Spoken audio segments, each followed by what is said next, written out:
काही आपल्याकडे येऊन टाकतो आणि त्याच्यातून महापौरपद किंवा भाजपला नाही, असं आहे की अनेक जण संपर्कात आहे. त्यापैकी काँग्रेसच्या एका गटाला सुद्धा असं वाटतं की शहरात आपण जनतेला काय उत्तर द्यायची. उद्या शहरामध्ये विकासच झाला नाही. या शहराचे स्वच्छतेचे विषय आहे,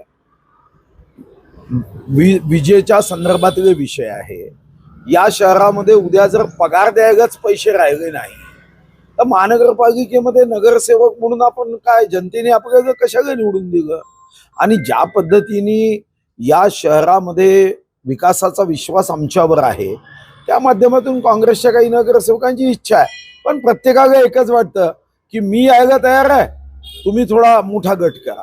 मी यायला तयार आहे, तुम्ही थोडा मोठा गट करा. तर ठीक आहे, आपण प्रयत्न करू. यश आलं तर या शहराचा विकासाचा झंझावात मागे राहणार नाही. आणि तुम्ही अनुभवलाय 10 वर्षात जे काम आम्ही केलं तर या अगोदर कोणाला शक्यही झालं नाही. ठीक आहे. निवडणुकीमधलं सगळं शत्रुत्व